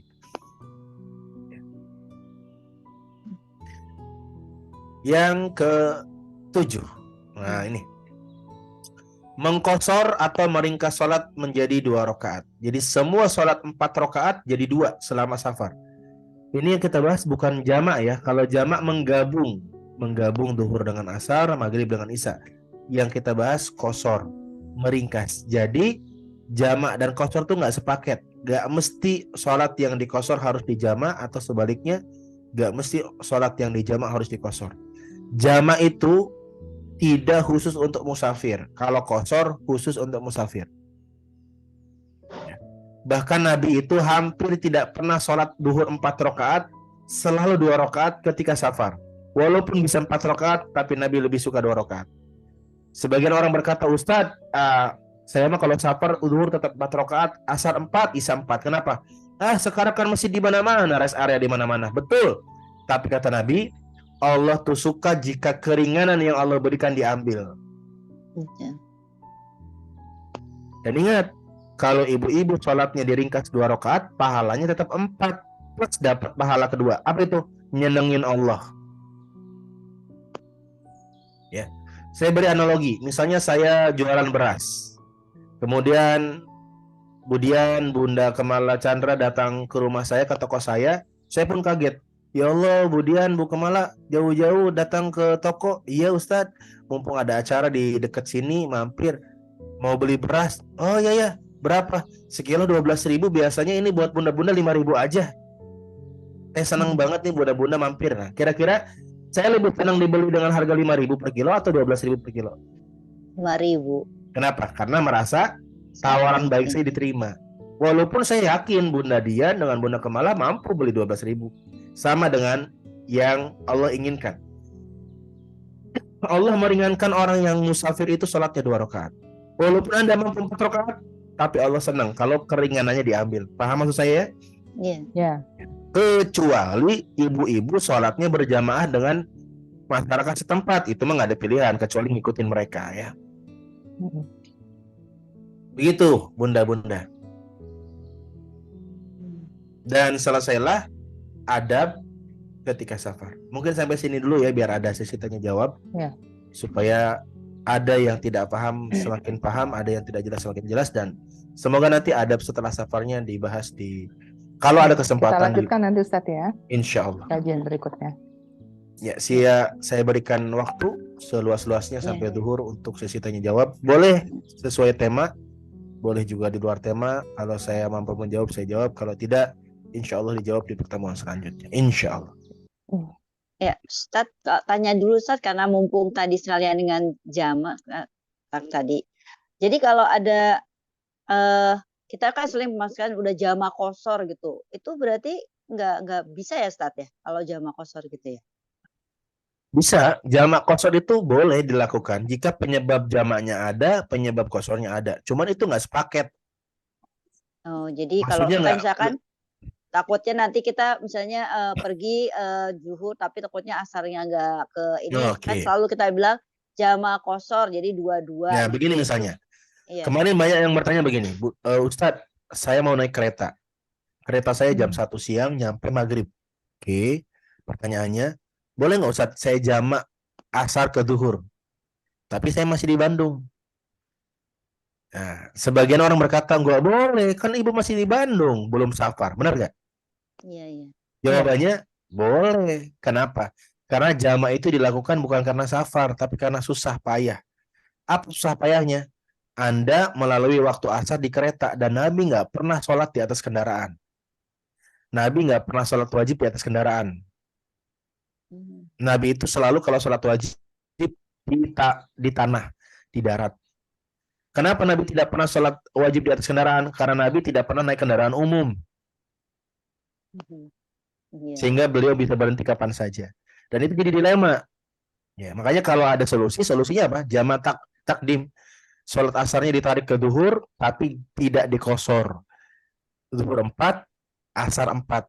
Kenapa tidak dikosor? Karena Anda belum safar. Oh, Ya. ya, ya. Jadi, saya ulangi ya. Jamak kosor dikerjakan seringkali berbarengan, tapi nggak sepaket. Jamak dilakukan karena ada kesulitan, kosor dilakukan karena sedang bersafar. Kebetulan aja sering bareng pas safar kan ya safar ya susah ya berarti jamak kosor. Tapi kalau ibu-ibu belum berangkat, yang boleh dilakukan hanya jamak saja. Begitu ya. Iya. Kosor itu juga cuma waktunya 3 hari, Ustaz. Gimana? Kosor itu biasa dilakukan misalnya ke satu tempat, bolehnya cuma 3 hari atau gimana, Ustaz? Ya. Nanti itu dibahas di batas maksimum orang disebut safar. Misalnya Bunda Dian kemudian ke Surabaya, apakah sesampainya di Surabaya masih boleh kosor begitu ya? Masih dihitung musafir? Jawabannya para ulama berbeda pendapat, tapi memang madhab Syafi'i, madhab mayoritas di Indonesia mengatakan seseorang masih dihitung musafir jika sampai di tempat tujuannya, jika dia tidak melebihi 3 hari tinggal di kota tersebut. Kalau melebihi 3 hari, maka keringanan sebagai musafirnya dicabut, tidak dianggap. 3 hari itu stay-nya. 3 hari itu tidak include perjalanan pergi pulang. Jadi kalau perjalanan pergi pulang dihitung 5 hari berarti. Makanya orang-orang umroh itu nggak jamak kosor. Karena di Mekah 4 hari, di Madinah 5 hari. Berarti lebih dari 3 hari. Kecuali ketika dari Madinah mau ke Mekah, itu musafir. Karena Mekah Madinah melebihi jarak 89 km. Begitu, Ustadz, Bu. Ya, menyambung. masih, Ustaz. Ya, Assalamualaikum Ustadz. Menyambung Assalamualaikum. tadi Budian. Budian kan domisilinya di Bandung sehingga misalnya mau ke Jakarta. Jadi jamak takdimnya tadi 4 gitu. Tapi kalau saya di Jakarta ke Bandung terus mau pulang ke Jakarta lagi, apakah itu bisa jamak kosor?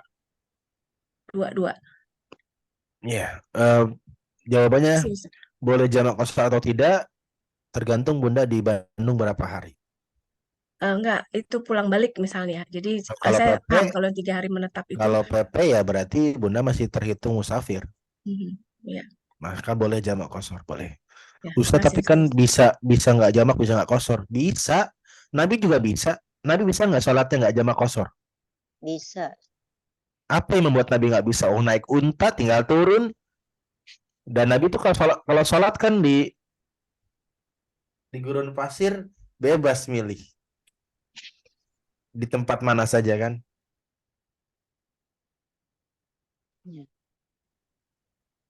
Iya kan? Berarti kalau mau maksain tidak jamak kosor, bisa nggak Nabi tidak jamak kosor? Bisa, tapi Nabi mencontohkan jamak kosor. Kenapa? Karena Allah senang kalau keringanan yang Allah berikan diambil.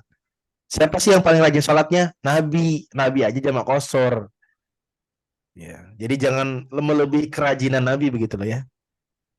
Kan Nabi paling rajin, paling rajin, paling soleh gitu. Kan ada sebagian orang berkata, enggak, saya mah nggak mau jamak kosor. Kenapa? Sayang-sayang. Berarti kita nuduh Nabi nggak sayang-sayang. Oh, Nabi aja jamak kosor. Tapi Nabi itu sedang memberikan contoh bahwa Allah tuh senang meringankan hambanya dan Allah senang ketika keringan itu diambil gitu. Dan pahalanya nggak hilang. Pahalanya sama dengan salat yang sempurna. Begitu ya, Bunda-bunda. Sedekah dari Allah buat hambanya, Ustaz. Diambil. Kita aja kalau sedekah pengennya diterima nggak sedekahnya?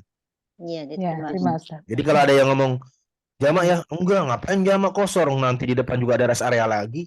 Enggak begitu konsepnya. Ece ya, si Ece mah. Kan Nabi juga bisa itu tidak jamak kosor, Ece. Tapi kan Nabi Ecenya nyontohin jamak kerajinan. kosor. Iya, jangan terlalu. Ya seperti Ya, itu, kan misalnya sekarang belanja ilmunya kan juga. dapat diskon. Bunda, ini baju harga 2 juta tapi 1 juta ya. Enggak, saya mau 2 juta aja. Nggak mau. Ya, nggak apa-apa sih, Duitnya masih itu hak ada, soalnya Anda. duitnya masih ada gitu. Iya, itu hak Anda, tapi kan lucu aja gitu ya. Kan ada kebaikan yang lain. Kalau sholatin jamak kosor bisa buat baca Quran, sisanya kan bisa. Iya. Gitu. Zikir dan ngidipin suami juga ibadah. Ya, silakan. Katanya Pak Ustadz, Terus maaf Ya. Pak Ustadz mau tanya, menyambung tadi Budian, kalau yang sholat jamak qashar itu, terus yang qobliyah ba'diyahnya gimana? Katanya Ya, apa dihilangkan atau gimana gitu Pak Ustadz? ya, Atau tetap terus? pertanyaannya Terus yang bagus tuh. kedua sama ini Pak Ustadz, tadi bilang kalau Nabi nggak sholat di kendaraan ya. Kalau kita naik pesawat lama segala itu kan kita sholatnya di kendaraan, di pesawat. Ya, Ya, gitu Pak Ustadz. dua pertanyaan yang luar biasa, bagus banget. Pertanyaan pertama, Ustadz, qobliyah ba'diyah gimana? Kalau ibu sedang safar, kan sholatnya qashar ya, duhur 2, asar 2. Yang wajib aja jadi 2, ngapain qobliyah ba'diyah? Esensinya jadi hilang. Jadi, qobliyah ba'diyah itu tidak dikerjakan sepanjang safar, kecuali qobliyah subuh. Ya. Kenapa qobliyah subuh tetap dikerjakan? Karena subuhnya nggak diqashar. Hmm. Adapun qobliyah ba'diyah yang lain tidak usah dikerjakan, tapi ingat kata Nabi, siapa yang terbiasa qobliyah ba'diyah ketika sedang mukim, maka ketika dia safar, walaupun dia tidak mengerjakan, pahalanya tetap dia dapatkan. Tuh. Masya Allah. Kan yang paling penting Masya Allah. pahalanya. Iya, makanya Iya. rajin tuh harus pakai ilmu, Bu. Ya. Biar gak terlampau rajin. Kadang saya melihat ada orang jamak qashar qobliyah ba'diyah. Lah kalau udah jamak qashar lah esensinya jadi hilang. Qobliyah ba'diyah kan nambahin rakaat ya. Orang zuhur aja Iya. jadi 2. Tidak. Kalau mau qobliyah ba'diyah udah aja jadi 4. Iya. Nah, Iya. Iya, itulah yang wajib pentingnya. aja udah dikurangin Ustadz ya, yang wajib aja Betul, kita yang wajib kurangin. aja dikurangin. Pakai Iya, iya. nambahin yang sunnah. Kalau sunnah wudhu tetap nggak apa-apa ya Pak Ustadz? Kalau habis wudhu sunnah dulu. Ya, kalau sunnah-sunnah yang tidak mengikuti sholat boleh qobliyah misalnya. Tapi lagi-lagi tergantung kondisi perjalanan. Maksudnya Iya. kadang kan kita butuh cepat, tapi kalau memang waktunya Iya. senggang atau kita memilih berjamaah dengan mukimin, dengan masyarakat tempat yang boleh. Tapi lagi-lagi safar itu intinya seringan mungkin ya Bunda. Tanya boleh Pak Ustaz? Ya silakan. Tadi yang kedua belum Yang Pak kedua Ustadz. dulu. Oh, ya. yang kedua ya. Yang kedua Ya. belum. Ustadz, yang kedua kan Nabi tidak pernah sholat wajib di kendaraan. Nabi itu hanya sholat di atas kendaraan ketika sholat sunnah. Kalau sholat sunnah Nabi sering di atas kendaraan, di atas untanya, di atas keledainya, sering. Tapi ketika datang sholat wajib, beliau turun. Nah, muncul permasalahan baru di era modern. Kenapa? Di era modern banyak public transportation, banyak kendaraan umum yang kita nggak bisa ngatur berhentinya semau kita. Ya. Dan itu menjadi permasalahan kontemporer yang tidak ada contohnya di zaman Nabi. Nggak ada, Bu Pak. Jadi kalau kita cari dalilnya, nggak ada di zaman Nabi. Dalilnya nggak ada. Maka para ulama memberikan solusi. Yang ada 3 solusi. Nanti 3-3-nya Anda boleh pilih. Karena 3-3-nya dari ulama. Contoh saya naik pesawat 10 jam. Dari Jeddah ke Makassar. Itu nggak ada pilihan. Kecuali 3 pilihan ini. Yang pertama. Pilihan yang pertama. Kenapa tidak boleh sholat di atas kendaraan? Karena sholat itu wajib berdiri. Rukun sholat salah satunya berdiri. Kalau orang tidak berdiri padahal dia tidak sakit, maka sholatnya tidak sah. Tapi kalau sholat sunnah boleh duduk. Sholat sunnah boleh duduk walaupun mampu berdiri. Jadi kalau ibu-ibu sedang malas aja berdiri gitu, sholat sunnah boleh. Taraweh duduk boleh, walaupun mampu berdiri. Tahajud duduk boleh, walaupun mampu berdiri. Tapi kalau sholat wajib berdiri selagi mampu. Kalau sudah nggak mampu baru boleh duduk. Jadi ketentuan hilangnya berdiri itu kalau sudah tidak mampu. Kemudian harus menghadap kiblat, syaratnya. Nah, karena kendaraan kiblatnya pindah-pindah. Kita nggak mungkin sholatnya muter-muter kan, ngikutin kiblat. Kemudian syarat apa lagi yang tidak terpenuhi? Sujud dan rukunya tidak sempurna. Ada 7 anggota sujud yang harus nempel. Tahu nggak 7 anggota sujud yang harus nempel? Kening hidung, kening hidung 1, telapak tangan kiri, telapak tangan kanan 2, 3, lutut kiri, lutut kanan 4, 5, ujung jemari kaki kiri dan ujung jemari kaki kanan 6, 7. Itu wajib nempel di atas bumi. Lah kalau Anda naik pesawat berarti harus terjun payung dulu tuh. Nah, berarti dilema. Nah, karena dilema, para ulama berdiskusi gimana nih?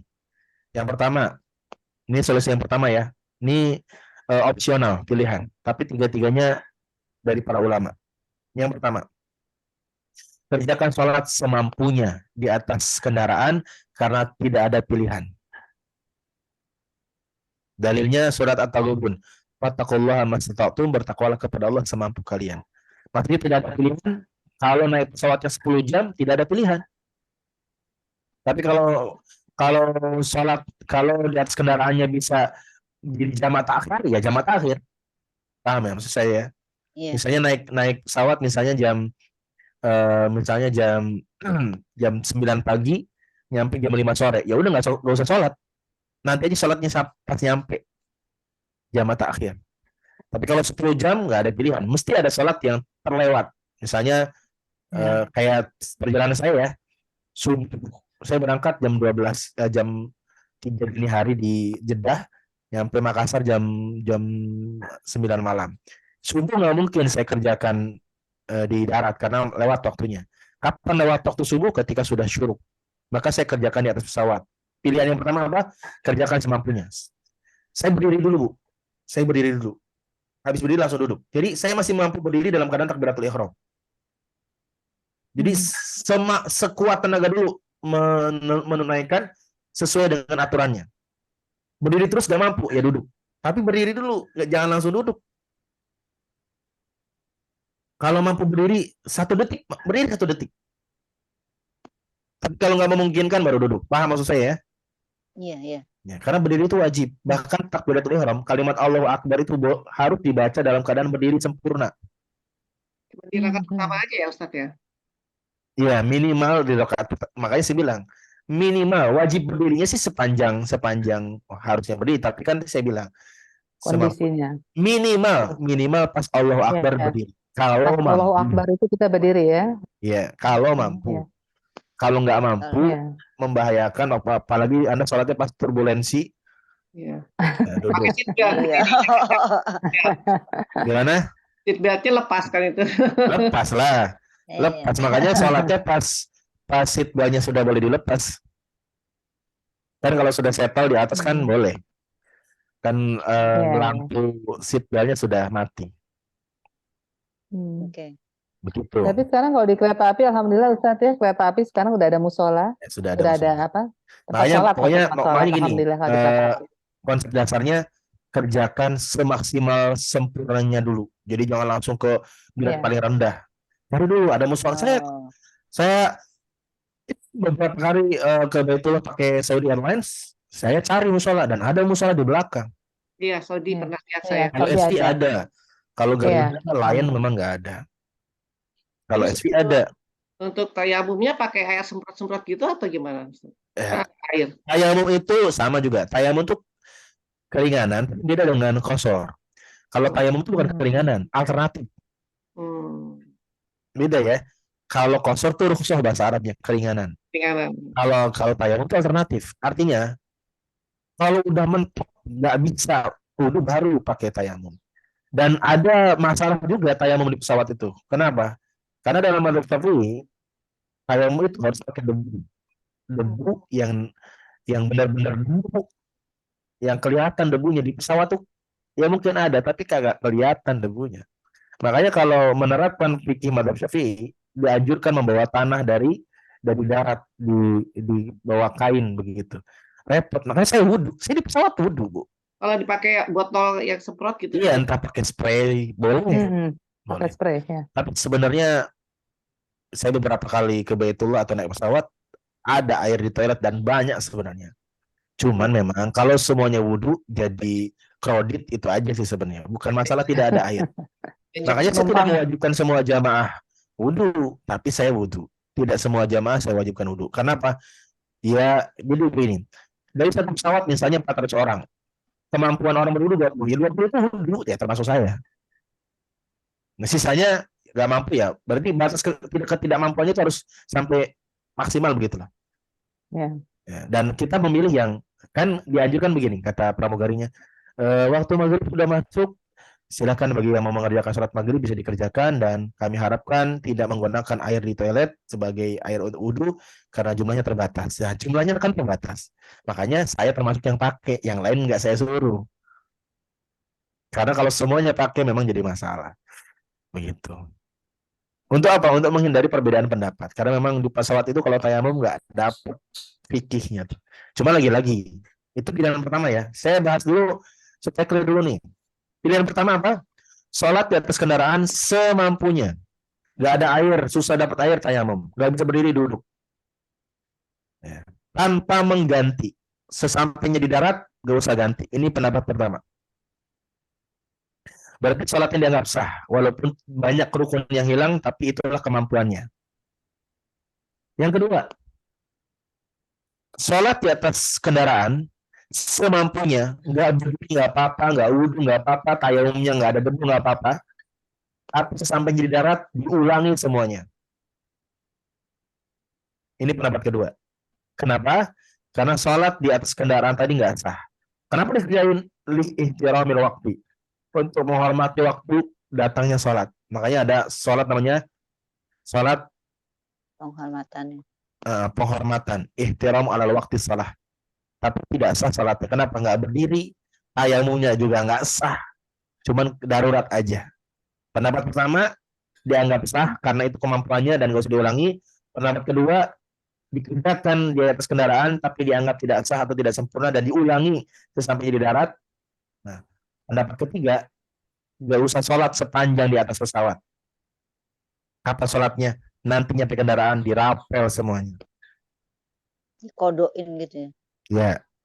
Ya. Kenapa? Itu analoginya seperti orang pingsan. Orang pingsan itu nggak bisa sholat. Sama orang di atas kendaraan itu nggak bisa sholat. Di atas pesawat khususnya ya. Itu nggak bisa sholat, nggak bisa berdiri. Berarti kalau kita tidak bisa mengerjakan rukun-rukun sholat, berarti sama saja kita nggak bisa sholat kan? Itu rukun. Kalau nggak bisa berdiri berarti nggak bisa sholat. Berarti kata pendapat ketiga, ya berarti tunggu aja, tunggu sampai kapan? Sampai berdiri kapan? Landing. Baru kewajiban itu muncul semua. Jadi 3 pendapat ya. Kerjakan di atas kendaraan semampunya, maksimalkan kemampuan itu, dan dianggap sah dan nggak usah diulangi. Pendapat kedua, dikerjakan di atas kendaraan semampunya, walaupun secara fikih tidak sah, memang tidak sah, tapi nanti diulangi pas di darat. Yang ketiga, nggak usah sholat di atas kendaraan, percuma nggak sah juga. Kapan sholatnya? Pas sampai kendaraan semuanya dirafel. Gitu. Apa Ustaz pilih pendapat yang mana Ustaz? Pertama. Ya. Makanya saya berdiri, Bu. Saya berdiri. Pokoknya benar-benar berdiri. Saya ke belakang dulu cari musola. Tapi kalau pendapat yang pertama harus sampai batas maksimal ya. Harus benar-benar sudah ada usaha untuk mengerjakan sholat sesuai dengan aturannya. Tapi pilihan saya tidak membuat salah pilihan-pilihan yang lain ya. Nah, makanya kebanyakan kiai di Indonesia yang saya tahu itu memilih pendapat yang kedua ketika membersamai jamaah umroh. Sholat lagi ya. Nanti nyampe Jeddah sholat lagi. Tapi ada juga yang enggak. Ada juga yang ketiga enggak sholat. Tapi tiga-tiganya punya argumentasi yang kuat memang. Kenapa berbeda pendapat? Karena di zaman Nabi nggak ada. Iya, ya. Jadi kalau ada yang nanya, Ustadz dari 3 pendapat ini Nabi gimana? Nabi kagak ada. Gak usah pakai nanya Nabi gimana. Nabi nggak pernah naik pesawat. Nabi nggak pernah naik kendaraan umum. Artinya nggak ada contoh case di zaman Nabi seperti yang kita rasakan. Ya. Ini masih boleh nanya nggak Ustadz? Udah mau zuhur. Satu lagi. Boleh satu lagi terakhir. Di chat juga ada Ustadz. Di chat juga ada yang nanya Mbak Nur nih. Mau tanya tentang ini Ustadz, kalau wanita itu berpergian itu kan katanya harus didampingi muhrimnya, apa? Harus itu gimana Ustadz? Ya, Rasulullah SAW bersabda, la yahillu imra'atin an tusafira bila mahramin. Kata Nabi, tidak halal bagi seorang wanita bersafar tanpa mahramnya. Ada 2 pendapat. Pendapat pertama, memahami hadis ini secara tekstual. Bunyi teksnya itu yang jadi pemahaman. Berarti semua perempuan tidak boleh safar kecuali dengan mahramnya. Makanya pemerintah Arab Saudi melarang orang ke Baitullah tanpa mahram. Tapi orang Indonesia cerdas, di mahram-mahramin. Jadi kalau ada orang berangkat sendirian itu dia diurus perizinan mahramnya sama jamaah laki-laki yang berangkat. Misalnya saya jadi adiknya saya kah, jadi kakaknya saya kah. Tapi yang agak lucu begini, wanita di atas usia 45 tahun boleh berangkat tanpa muhrim, tanpa mahram. Boleh tanpa mahram ya Ustaz? Iya. Kalau di atas 45. Itu dari mana aturannya dari sana? Aturan sana, aturan Arab Saudi. Makanya jamaah haji yang usia 50 tahun itu boleh tanpa mahram. Alasannya Ustaz. Nah, alasannya sudah tua. Makanya Padahal sudah justru tua Di, suruh justru didampingin di Ustaz aturan ya, justru sudah agamanya tua. gimana Ustaz? Di aturan begini, agama. justru apa yang diambil oleh Arab Saudi membuat saya makin yakin dengan apa yang saya pahami. Berarti hadis tersebut itu disampaikan oleh Nabi untuk menghindari fitnah. Kenapa? Perempuan itu kalau masih muda, safar sendirian, wah diperkosa kah, digodain kah, lebih ke arah sana. Ya, maka harus ada mahram yang melindungi dia. Ini ada yang punya, saya abangnya. Ini ada yang punya, saya suaminya. Lebih ke perlindungan seksual, bukan perlindungan keamanan. Karena kalau keamanan bisa security gitu ya, bisa leader gitu ya. Nah, yang membuat saya makin yakin dengan pendapat yang saya ambil, kenapa Arab Saudi yang melarang perempuan bersafar tanpa mahram mengizinkan perempuan usia 50 tahun berangkat ke Baitullah tanpa mahram. Emang perempuan yang usia 50 tahun bukan perempuan lagi? Kasih Kan masih perempuan. Berarti kalau mau memahaminya semua perempuan tidak boleh bersafar tanpa mahram, mau usia 70, mau usia 80, kan tetap perempuan, tetap nggak boleh harusnya. Berarti pemerintahan Arab Saudi juga memahami seperti yang saya pahami, bahwa perempuan yang usia 50 tahun secara fitnah seksual sudah nggak ada, maka boleh didampingi oleh provider, oleh ustadz, dan pendampingannya bukan pendampingan secara perlindungan seksual, tapi perlindungan keamanan. Dan saya mengambil pendapat itu, saya mengambil pendapat yang mengatakan seorang perempuan boleh bersafar sendirian tanpa mahram jika ada jaminan. Jaminan apa? Keselamatan seksual. Artinya nggak ada yang memperkosa di tengah jalan. Nah, di zaman Nabi ngeri bunda-bunda semua ya. Iya. Kalau makanya di Indonesia mayoritas termasuk MUI memfatwakan boleh perempuan bersafar tanpa mahram jika ada jaminan keamanan secara seksual. Artinya aman negaranya, tidak ada yang kemudian kasus pemerkosaan di tengah jalan gitu. Walaupun memang sebaik-baiknya safar ya tentu sama mahram gitu ya. Enak lah safar sama mahram tuh enak. Kemarin saya berangkat menemani jamaah tanpa pasangan tuh kayak jamaah sama suaminya peluk-pelukan, saya mau meluk apa gitu kan nggak enak. Tetap aja. Tapi kalau bunda Nggak bertanya deket unta hukumnya, Ustaz ya. iya, kalau bunda Hani bertanya hukumnya ya para ulama berbeda pendapat ya. Tapi pendapat yang saya ambil juga tidak kemudian menyalahkan pendapat yang memutlakan perempuan safar dan kecuali bersama mahram. Silahkan. Tapi pendapat yang saya ambil, pendapat ulama yang saya ambil adalah pendapat ulama yang mengatakan hadis itu ada sebabnya. Sebabnya apa? Di zaman Nabi kondisi tidak aman sehingga Nabi mewajibkan perempuan yang bersafar harus dengan mahramnya. Adapun di negara-negara aman, banyak dalilnya Nabi mengizinkan. Bahkan istri Nabi haji ketika Nabi sudah wafat tanpa mahram. Begitu. Selama satu ya, ada yang menjamin bahwa dia aman. Makanya perempuan tuh sebaik-baiknya safar memang nggak sendirian, nggak boleh sendirian. Dititipin sama siapa kayak sama supirnya. Pir, nitip istri. Ya, misalnya supirnya udah langganan nitip ya. Dia suka ketiduran, nanti tiba-tiba nyampe niatnya ke Semarang, nyampe ke Surabaya lagi. Ya, titip-titip. Tapi memang kalau bisa ya ajak anak, ajak menantu, ajak ya saudara laki-laki yang bisa menemani. Allah alam bisawab. Keren Ustaz. Ya, ini Ustaz Udah, udah azan, Mas. tapi ada ini Mbak Nur nanya, ini boleh Ustaz? Mungkin disimpan dulu Ya. biar penasaran. Oh, baik. Dilanjutkan di pertemuan. Ya, Iya. maaf ya Mbak Nur, nanti kita lanjutkan di pertanyaan di kajian berikutnya. Baik Ustaz, sudah azan Ustaz. Jadi kita boleh tutup dengan doa Ustaz? Ya, mari kita tutup dengan berdoa. Semoga kajian ini betul-betul bernilai ibadah dan semoga setiap ilmu yang kita dapatkan membuat kita makin dekat dengan Allah, makin bisa menjaga seluruh aktivitas beribadah. Alhamdulillahirabbil alamin, hamdan syakirin hamdan amin, hamdan yu'afi ni'amahu wa yukafi majidah. Allahumma shalli wa sallim wa barik wa an'im ala sayyidina mursalin Muhammadin sallallahu alaihi wasallam. Ya Allah ya Rahman Rahim, khasatan li majlis ilmi, khususnya untuk majlis ilmu Salsabila ya Allah, jadikan semua anggotanya wanita salihah. Amin. Amalnya engkau terima, hidupnya engkau berkahi ya Allah. Jadikan anak-anaknya, cucu-cucunya anak-anak yang salih-salihah, sukses dunia akhirat. Engkau sehatkan jasmani dan rohaninya, engkau istiqomahkan dalam kebaikan dan semoga berkumpul di dunia berkumpul juga di Amin. surgamu yang paling tinggi kelak di akhirat. Amin. Amin. Ya Rabbana Rabbi. atina fid dunya hasanah wa fil akhirati hasanah wa qina adzabannar. Amin. Subhanaka rabbil izzati amma yasifun, salamun alal mursalin, walhamdulillahi rabbil alamin. Amin ya rabbal alamin. Alhamdulillah. Amin. Jazakallah khair Ustaz Muslim. Jazakallah khair. Jazakallah Insyaallah kita khair. lanjutkan. Terima kasih. Syukran